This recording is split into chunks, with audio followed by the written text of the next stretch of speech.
Milan Štefanik commence une vie extraordinaire en 1880 lorsqu'il vient au monde.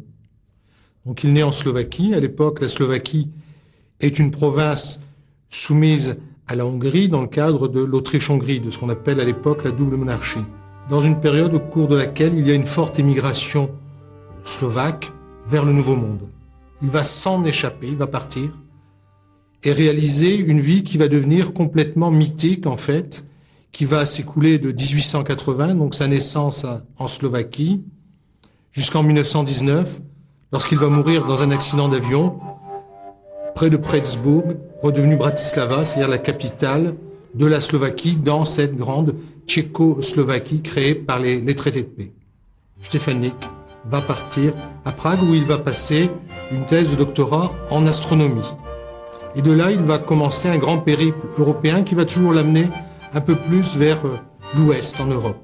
La Suisse, l'Italie et la France. Eh bien, Milan Štefanik choisit Paris parce que Paris, c'est la ville des Lumières, parce que c'est la ville vers laquelle, depuis le milieu du XIXe siècle, depuis le printemps des nations, tous les regards des Européens qui sont soumis à des puissances impériales se tournent. Il réussit à intégrer les rangs de l'Observatoire de Meudon, grâce à son directeur, Janssen.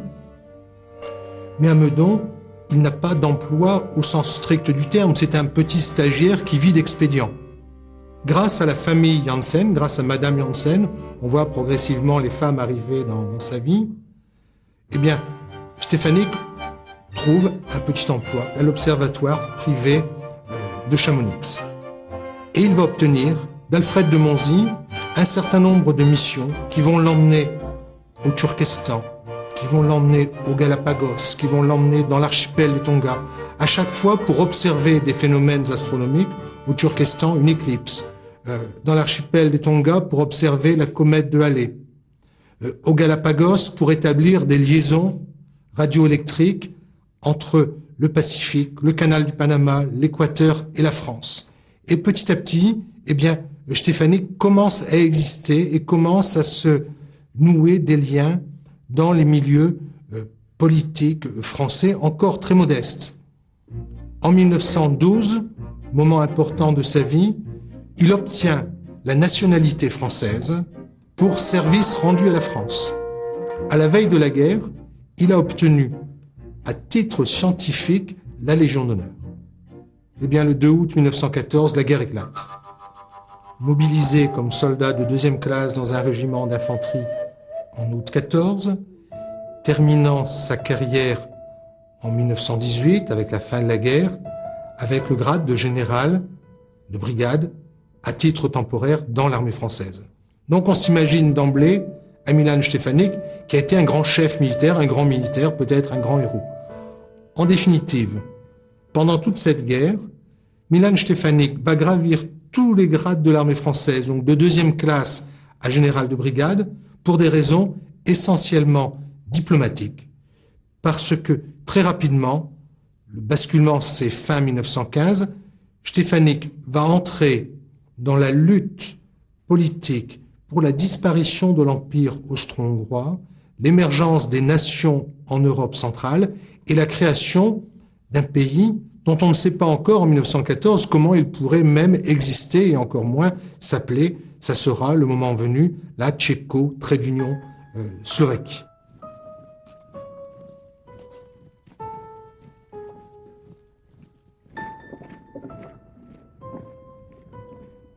Grande chance de Milan Štefanik, c'est qu'affecté d'emblée dans un régiment d'infanterie qui subit pendant le mois d'août et septembre 1914 des pertes innombrables, Štefanik n'est pas tué.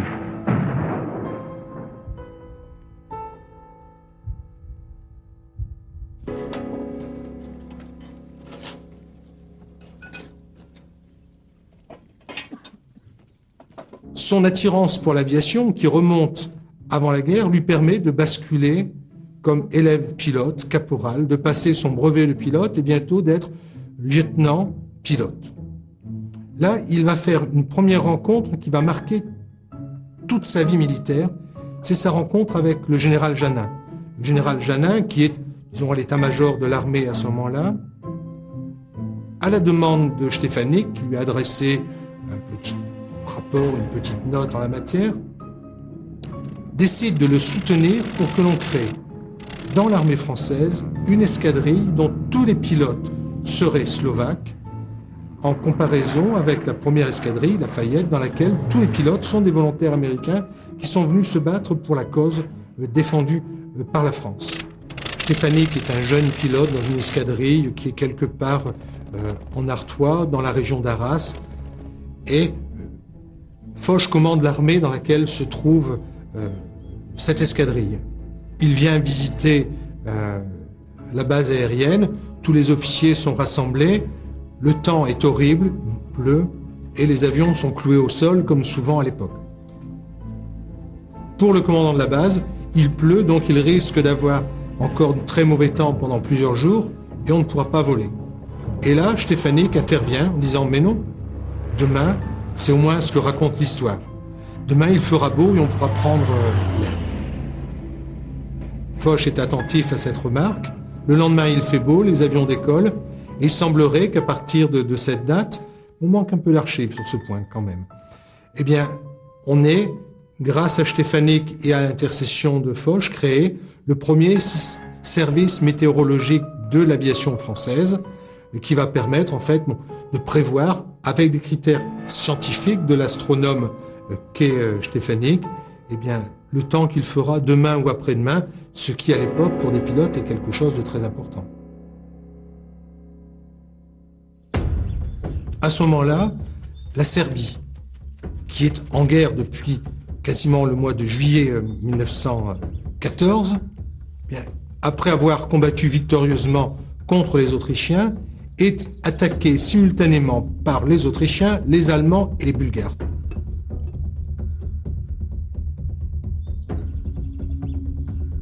Et la France décide d'envoyer une escadrille en Serbie pour aider les Serbes d'une part et pour aussi se renseigner sur ce qui s'y passe.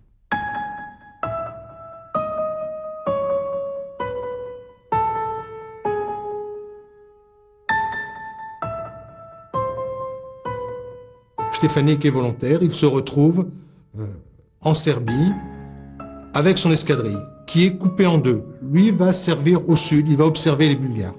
Il tombe gravement malade et un de ses camarades pilotes, Paulan, l'évacue jusqu'à la côte adriatique. De là, on le met sur un bateau jusqu'en Italie et il se retrouve dans un hôpital à Rome. Et Madame de Monzy va intervenir auprès d'une de ses amies, Madame de Jouvenel, pour que cette dernière écrive à des amis romains pour qu'on prenne soin de la santé de Stefanik et qu'on le rapatrie en France. Nous sommes à l'automne de 1915. Stefanik rentre en France et est soigné, et comme c'est un homme élégant, bien élevé, courtois, à peine sorti de l'hôpital, eh bien, il décide d'aller remercier cette dame de Jouvenel qui a permis qu'il soit rapatrié d'Italie dans d'excellentes conditions. Il arrive chez Madame de Jouvenel, qui est une de ces dames qui tient salon dans Paris, salon dans lequel circule toute la bonne classe politique française de l'époque.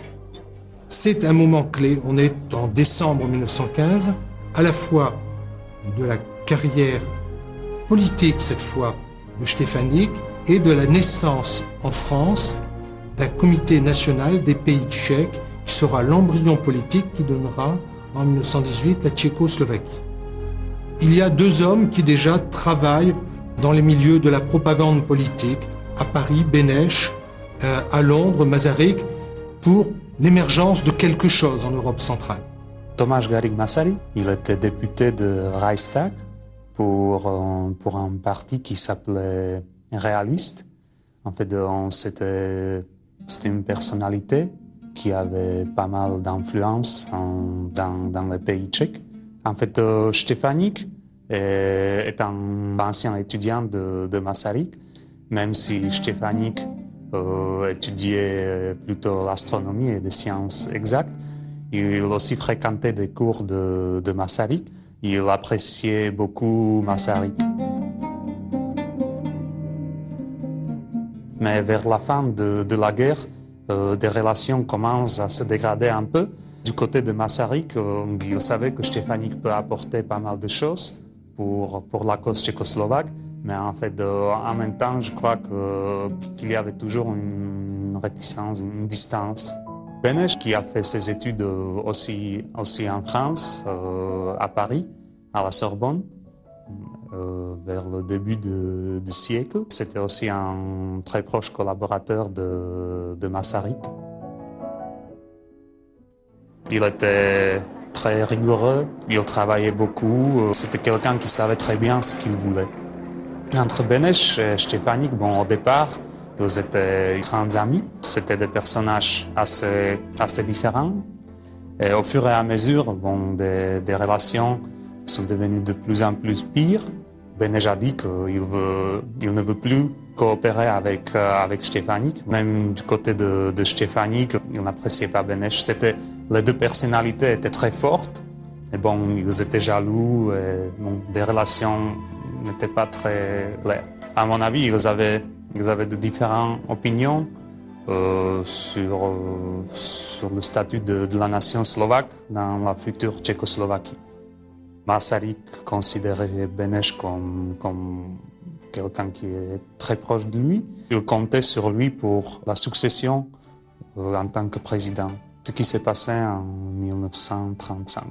Pour être reconnu par les gouvernements alliés, ils ont fait venir Josef Dürich, qui était député à Reichstag. Donc ça veut dire qu'il représentait la nation tchèque parce que c'est la nation tchèque qui l'a élu. Il y avait aussi Beneš et Štěpánik qui faisait partie de ce comité donc, qui s'appelle Conseil national des pays tchèques et après Conseil national tchécoslovaque. Dürich n'a pas correspondu à la direction qu'ils ont choisie. Donc Štěpánik l'a rayé du conseil. Ils étaient que 3 après le fameux triumvirat tchécoslovaque. Štěpánik entre en jeu à ce moment-là, participe avec Masaryk et Beneš à la création donc, de ce comité national des pays tchèques qui est fondé au début de 1916 à Paris. Mais l'apport essentiel de Štěpánik, c'est qu'il va réussir à mettre en contact Beneš et Masaryk à travers le salon de Madame de Jouvenel avec les hommes politiques qui comptent à ce moment-là en France. On en citera uniquement 2. Philippe Berthelot, secrétaire général du Quai d'Orsay, c'est l'homme qui fait la politique étrangère de la France. Et Aristide Briand, qui à ce moment-là est à la fois président du Conseil, on dirait aujourd'hui Premier ministre, et ministre des Affaires étrangères. Et grâce à Štěpánik, le Comité national des pays tchèques va passer du statut d'organe politique à vocation de propagande au statut de politique reconnu, admis comme tel par la France, puis progressivement par l'Entente. On a une reconnaissance politique, mais il reste encore à organiser la médiatisation du tout. Une autre personne cruciale que va rencontrer Štěpánik dans le salon de Madame de Jouvenel, c'est Louis Weiss. 1914 avait été pour le père de Louis Weiss une très mauvaise année, parce qu'au cours de la même année avait éclaté une guerre et sa fille avait obtenu l'agrégation. Donc c'est une jeune fille brillante, agrégée à l'université à 21 ans, qui se lance dans le journalisme. Elle est secrétaire d'un journal quotidien, Le Radical. Elle est bien introduite dans les milieux de la presse française, Le Matin. Et lors de sa première rencontre avec Štěpánik, le courant va passer, totalement platonique entre les deux, qui durera jusqu'à la mort de Štěpánik et jusqu'à la mort de Louis Weiss à la fin du XXe siècle. Le courant passe et Louis Weiss épouse, à partir de ce moment-là, la cause de Štěpánik et décide d'utiliser tous ses relais dans les milieux politiques et dans la presse pour faire parler de la cause tchécoslovaque. Quelle est la nature de l'histoire d'amour entre Louis Weiss et Milan Štěpánik? L'amour est total, mais il est totalement ascétique et désincarné. Je pense que Milan Štefánik porte sur les femmes un regard assez distant, en définitive. Il les aime, mais il les laisse dans cette société du début du XXe siècle, dans une position qui n'est pas celle à laquelle ambitionne une Louise Weiss. En revanche, et Louise Weiss l'a écrit à l'époque, elle l'a écrit dans ses mémoires en 1970, on le retrouve très bien dans la correspondance qu'elle a échangée avec Milan Štefánik, est réellement sous le charme de Štefánik. Je vous aime, du sentiment le plus vrai et le plus simple qui soit. Et pendant de longs moments, il me semble n'exister que par l'amour que j'ai de vous. Je voudrais que vous trouviez en moi une des sources de votre force, un des secrets de votre prestige. Humblement, je viens vous demander d'être votre fiancé.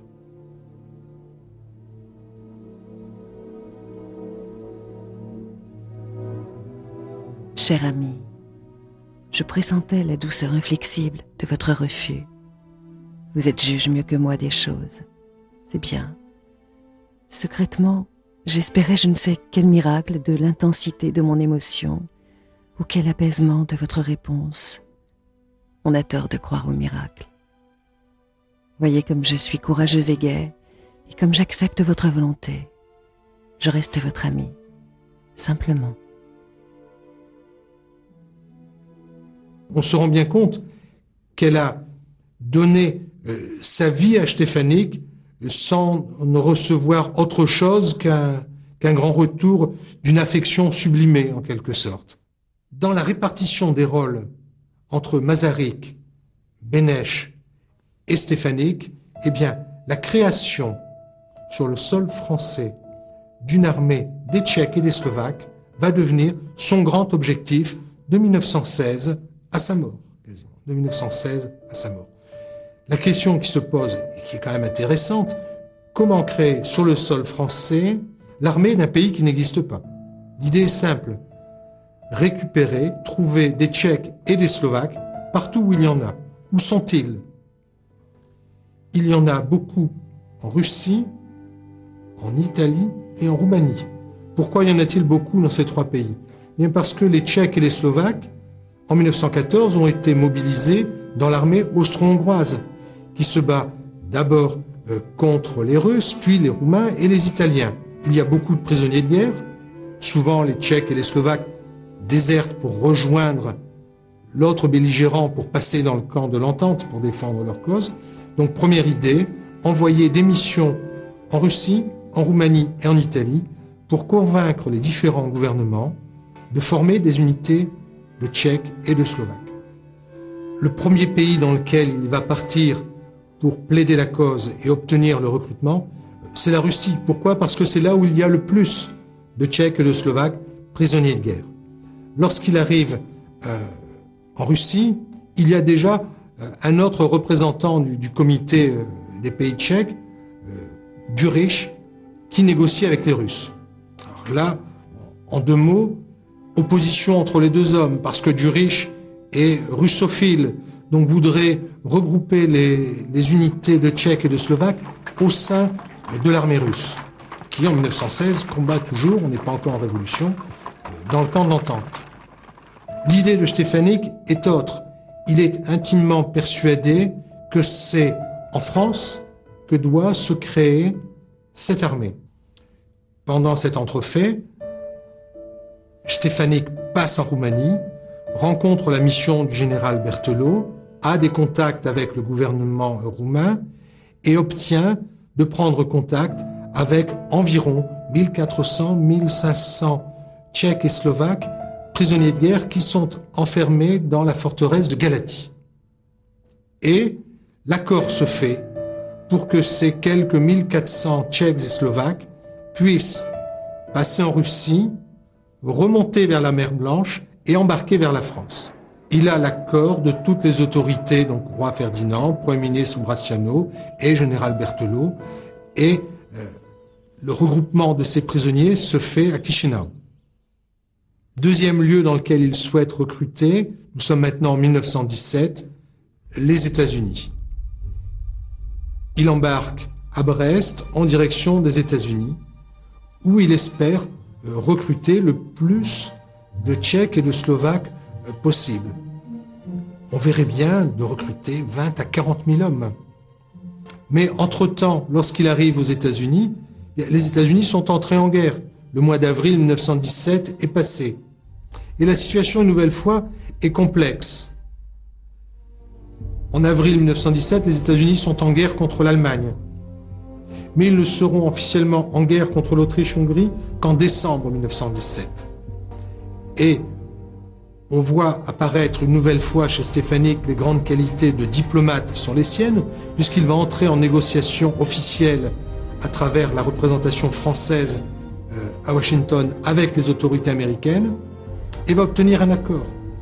Il va obtenir que puissent se porter volontaires les Tchèques et les Slovaques qui n'ont pas encore pris la nationalité américaine, donc n'ont pas encore été recensés pour être engagés d'office dans l'armée américaine, à condition qu'ils aient plus de 30 ans. C'est ce que concèdent les Américains.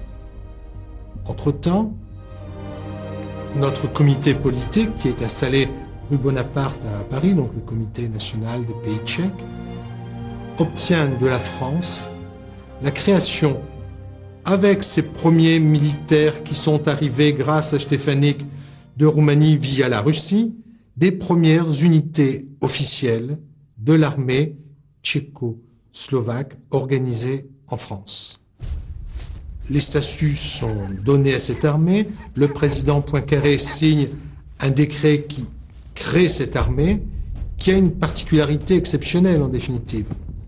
Fondée à Cognac, 2 régiments qui portent d'abord le titre de 21e puis 22e régiment de chasseurs tchécoslovaques, c'est qu'ils vont servir sous le drapeau, sous les plis d'un drapeau des Tchèques et des Slovaques, c'est-à-dire sous les plis d'un pays qui n'existe pas au sens politique du terme, même s'il y a une première reconnaissance embryonnaire de la France. C'est l'œuvre de Stéphanik, relayée politiquement par Beneš et Masaryk. Lorsque le président Poincaré remet en Alsace, en 1918, officiellement le drapeau à l'armée tchécoslovaque, on peut l'appeler désormais ainsi, Stéphanik n'est pas présent. Pourquoi ? Parce qu'il est reparti en Italie pour reprendre ses négociations avec le ministre des Affaires étrangères italien, Sonnino, avec le Premier ministre, Orlando, pour obtenir la même création en Italie. Et au mois de juin 1918, il l'obtient. À cette époque, j'étais le Premier ministre italien, à la tête du gouvernement d'un grand État de 36 millions d'habitants, tous des hommes libres. Devant moi se tenait un réfugié, un vagabond sans terre, sans résidence. À cet instant, je sentis que mon esprit s'inclinait avec considération devant cet homme qui rayonnait d'une immense force morale, de la force la plus puissante qui soit en ce monde, la force des idées. Une grande cérémonie est organisée à Rome, au cours de laquelle Stéphanik remet officiellement, au nom du Comité national des pays tchèques, au général Graziani, le drapeau des unités tchèques et slovaques de l'armée italienne. Et on se retrouve à ce moment-là avec quelque chose d'assez intéressant. On a en France une armée tchécoslovaque qui dépend du quartier général, du grand quartier général français, mais qui dépend politiquement de Beneš, de Masaryk et de Stéphanik. Et on a en Italie une armée composée de Tchèques et de Slovaques qui combat sous les ordres de l'état-major italien, mais qui dépend politiquement de Beneš, de Masaryk et de Stéphanik, c'est-à-dire de la dimension politique de la Tchécoslovaquie naissante.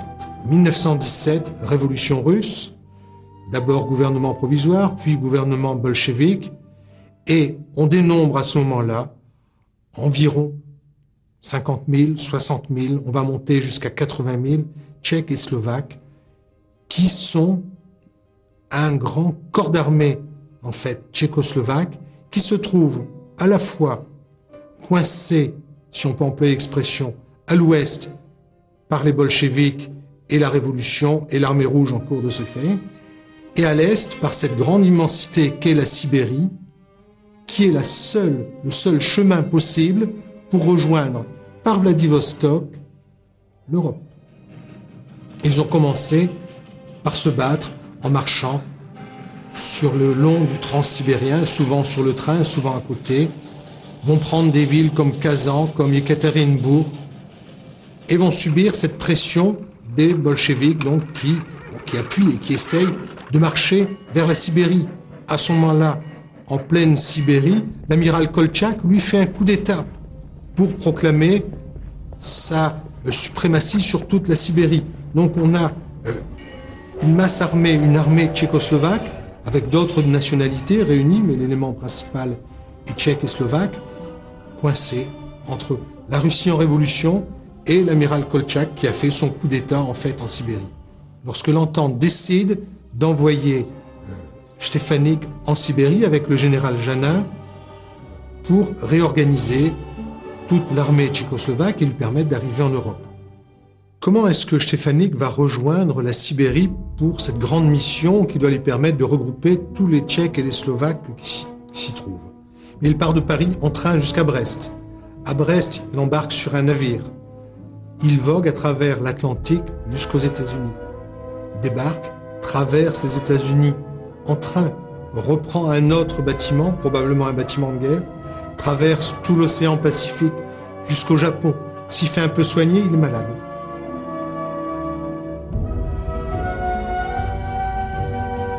Le Japon embarque jusqu'à Vladivostok, très probablement, débarque à Vladivostok, prend le transsibérien en direction de Novosibirsk, Irkoutsk, Omsk, etc. Donc un périple de plusieurs dizaines de milliers de kilomètres qui lui permet de rejoindre cette armée des Tchèques et des Slovaques qui est à ce moment-là dirigée sur place par le général Sirovi, qui est un général qui aura une grande carrière dans l'armée tchécoslovaque ensuite.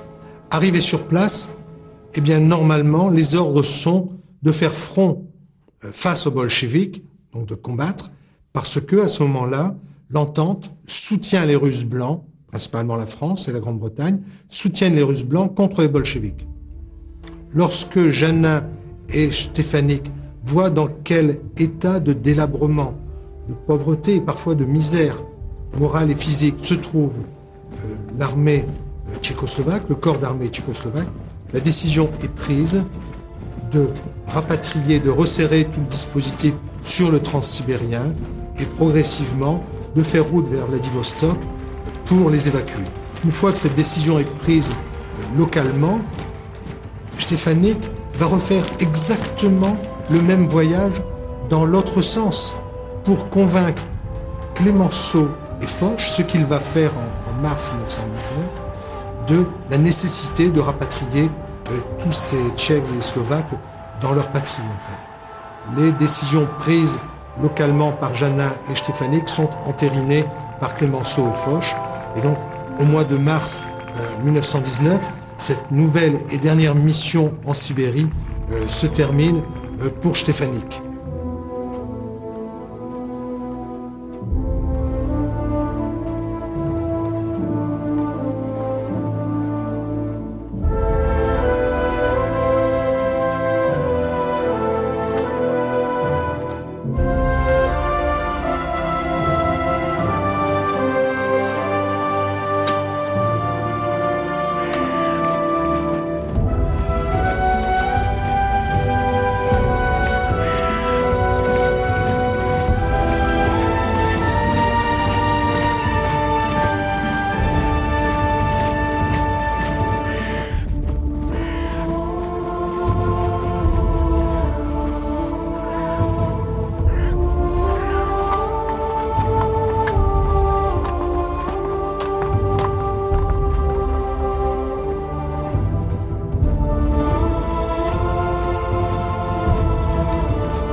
Mars 1919, la guerre est finie, la République tchécoslovaque a été proclamée, et dans cette nouvelle République tchécoslovaque, il y a une répartition des rôles qui s'opère d'emblée.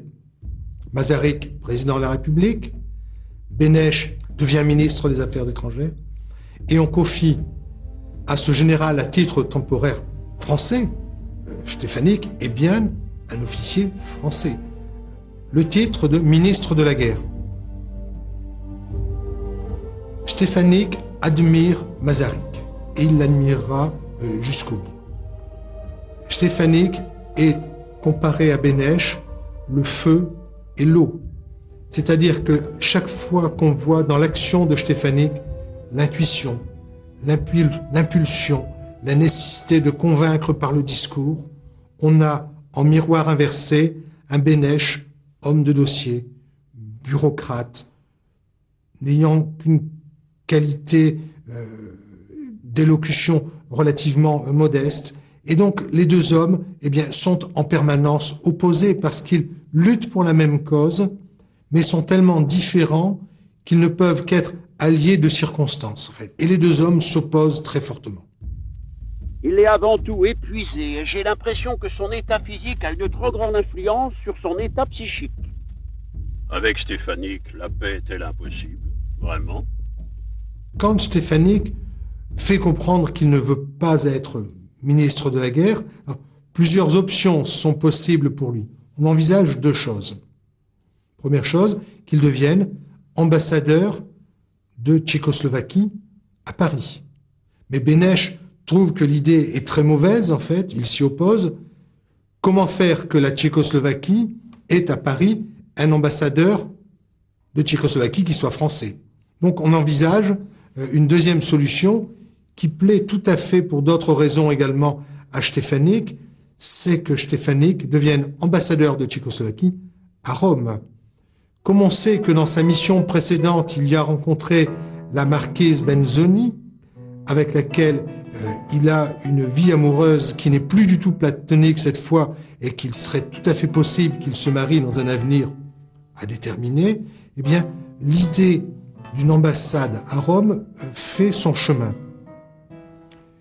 C'est à ce moment-là que Štefanik va repartir en Italie de Paris. Et pourquoi repart-il en Italie? Il n'est plus question de recruter de soldats, c'est terminé. Mais il y a à Prague une nouvelle rivalité qui apparaît dans cette paix revenue entre la mission militaire française du général Pelé et la mission militaire italienne du général Piccioni. Les deux s'opposent. Les deux entrent en rivalité et lorsqu'une guerre éclate entre Béla Kun et les Tchèques en Slovaquie, les Français dament le pion aux Italiens. Donc la situation entre les deux missions est mauvaise. Et Štefanik repart en Italie pour essayer d'arranger les choses, en fait, entre Italiens et Français. Les choses s'arrangent progressivement lorsque, et nous sommes au début du mois de mai 1919, Štefanik décide de rentrer en Tchécoslovaquie. Et il ne décide pas de rentrer en Tchécoslovaquie en train, à travers l'Autriche, l'Italie et l'Autriche, ce qui serait tout à fait naturel et simple, mais il décide de rentrer en Tchécoslovaquie en avion. Il décide de ne pas aller à Prague, mais il est slovaque, d'aller à Bratislava. Donc il s'envole à bord d'un avion italien, d'un bombardier italien qui s'appelle un Caproni, un gros avion pour l'époque, un bombardier, 3 moteurs. Ils sont à bord 2 ou 3 Italiens et Štefanik, et le vol se déroule normalement. À un moment donné, pendant le vol, très probablement des câbles de l'appareil de TSF de l'avion s'en mêlent dans certains équipements de l'avion, et puis on répare ça. Les choses se passent bien. Puis l'avion arrive à vue de Bratislava, du petit terrain d'aviation à côté de Bratislava, là où ils doivent se poser. À ce moment-là, il y a une équipe au sol de 2 officiers français qui a fait préparer le terrain d'aviation. Donc dès qu'on voit l'avion arriver, on met un T au sol, vous voyez, pour donner l'orientation de la piste en herbe. On met de l'essence dans un bidon, on allume le tout pour donner un peu le sens du vent avec la fumée. Et là, l'avion fait un premier passage à peu près 400 mètres d'altitude, fait une grande boucle et reprend son axe à peu près 100-200 mètres d'altitude pour se poser. Et à un moment où l'avion commence à disparaître à l'horizon derrière un rideau d'arbres, les Français voient l'avion qui chute et qui disparaît brutalement. Que s'est-il passé? Grande explosion, feu. Les Français sautent dans une voiture. Il faut rejoindre, 15 20 minutes pour rejoindre, parce que il n'y a pas de route directe entre l'endroit où ils se trouvaient et le lieu de l'accident qui vient de se produire. Et lorsque les Français arrivent, il y a déjà un certain nombre de Slovaques et de Tchèques qui sont là. L'avion a déjà terminé de brûler. L'équipage italien est brûlé, carbonisé. Stefanik, qui probablement a été éjecté de l'avion au moment du choc au sol, est là, mort, le visage assez abîmé, mais pas du tout brûlé. Il a été éjecté, il a les 2 jambes cassées. Et Milan Stefanik, nous sommes le 4 mai 1919, vers 11h30, midi du matin, est mort. Il meurt dans des conditions analogues à la mort pour des Français du général Leclerc dans un accident d'avion, dans la force de l'âge et dans le plus grand rayonnement de sa vie militaire et politique. Et c'est la fin de la vie de Stefanik, et c'est le début de la légende. Stefanik, on va bien sûr, entre ses supporters, ses fidèles les plus ardents et ses opposants, rechercher la main des Français, la main des Italiens, la main de Beneš derrière l'accident. Très probablement que l'accident ne résulte que des effets du hasard d'un avion qui, peut-être parce qu'un câble qui n'aurait pas dû se coincer s'est coincé au mauvais moment, a précipité son équipage et son passager au sol. Je pense que c'est tout. Il y a 2 hypothèses concurrentes. Donc c'est soit il s'agit d'un assassinat, soit s'il s'agit d'un accident, que ce soit un accident à cause de vent, que ce soit un accident à cause de tir. L'hypothèse la plus répandue en Slovaquie, c'est l'hypothèse de l'assassinat. Comme surtout Beneš, qui n'aimait pas Stefanik, que Beneš l'a fait tuer. Cette hypothèse est aussi appuyée par un désaccord entre les Italiens et les Français en Tchécoslovaquie. Notre hypothèse, c'est qu'il s'agit d'un accident ou il s'agit d'un confondement d'avions, qu'il pensait qu'il s'agit d'un avion hongrois, parce que la Tchécoslovaquie était à l'époque en guerre avec la Hongrie. Il y avait des tirs, il y avait même un soldat qui était arrêté. Moi, je pense qu'il s'agit d'un accident d'avion parce qu'on n'a pas de preuve qu'il s'agit d'un assassinat. Milan est mort, et cette fin est en accord avec sa carrière. Il est au moins possible de facilement la symboliser ainsi. Il est parti juste au moment où je faisais des plans pour tout arranger et discuter avec lui. Stefanik, fin tragique. Cela lui a épargné beaucoup de douleurs et de déceptions. J'ai été très secoué et très douloureusement touché par la façon dont tout cela s'est achevé, y compris entre nous. Nous étions malgré tout étroitement et amicalement liés. 2 mois après sa mort, Stefanik ne vivra pas la grande consécration militaire de toute la Première Guerre mondiale pour les Tchèques et les Slovaques. Le 14 juillet 1919, la France organise sur les Champs-Élysées le défilé de la victoire. Dans ce défilé de la victoire défilent toutes les armées françaises, toutes les représentations des armées alliées de l'Entente qui sont en guerre depuis 1914 et toutes les armées de ces pays qui n'existaient pas en 1914 et qui ont rejoint la France parce que la France a permis leur création.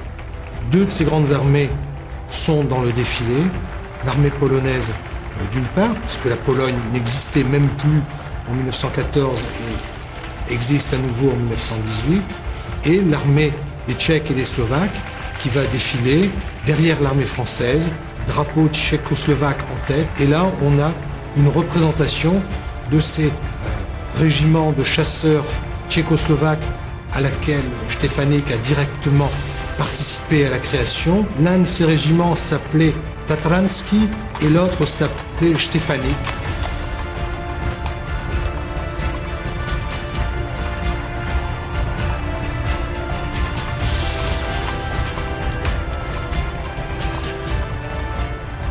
Pendant toute la période communiste, les communistes vont chercher à masquer ce passé originel, ne serait-ce que parce que Štěpánik, n'était ni pro-russe, ni socialiste, ni communiste. Lorsque Štěpánik avait commencé à réfléchir la réorganisation de l'espace centre-européen, il envisageait autant un royaume qu'une république.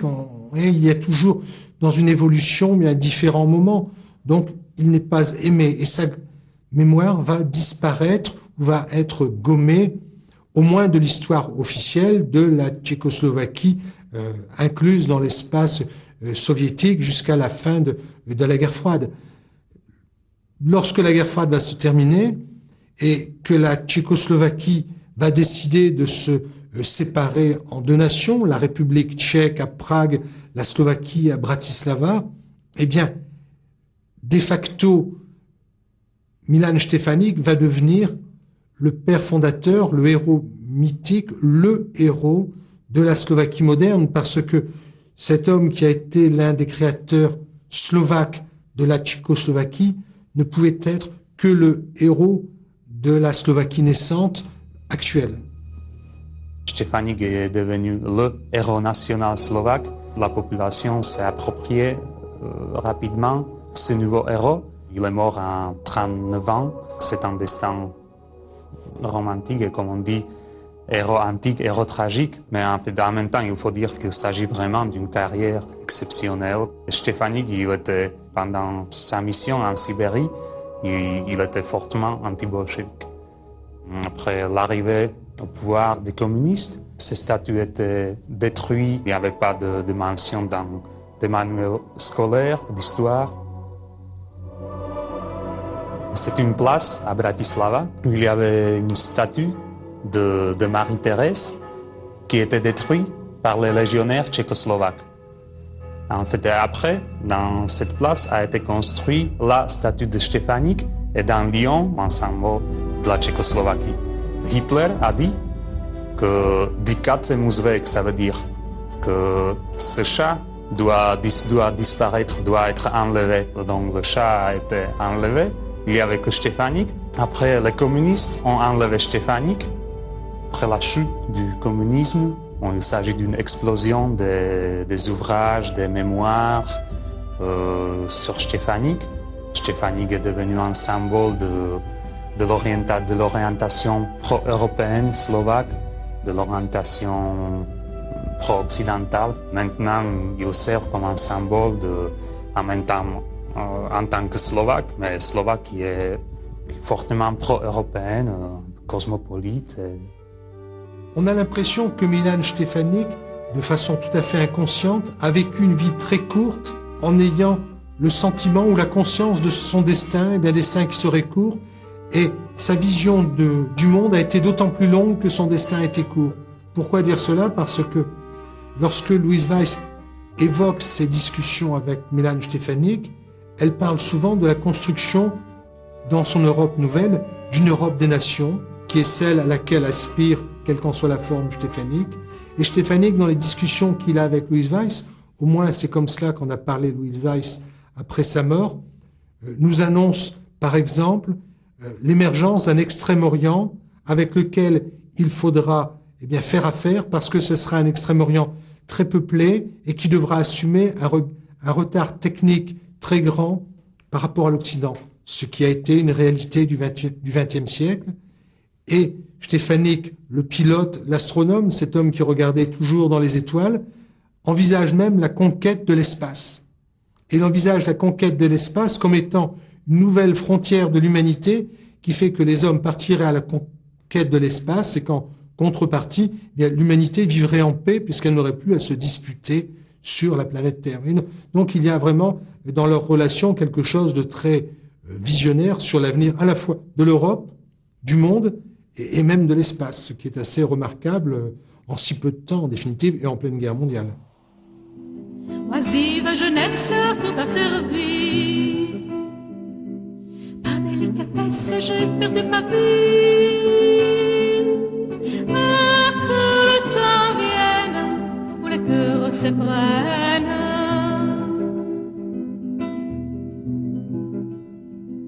J'ai tant fait patience qu'à jamais j'oublie.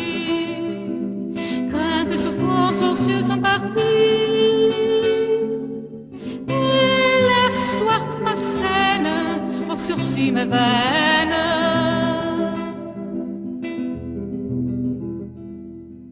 Ainsi la prairie à l'oubli livré grandit et fleurit d'encens et d'ivrée. Où bourredon farouche descend ça la bouche.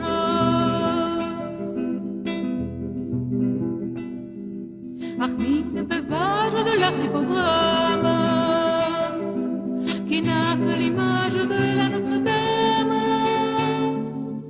Est-ce que l'on prie la Vierge Marie? Oisive jeunesse, tout a servi. Par délicatesse, j'ai perdu ma vie. Ah, que le temps vienne où les cœurs se prennent.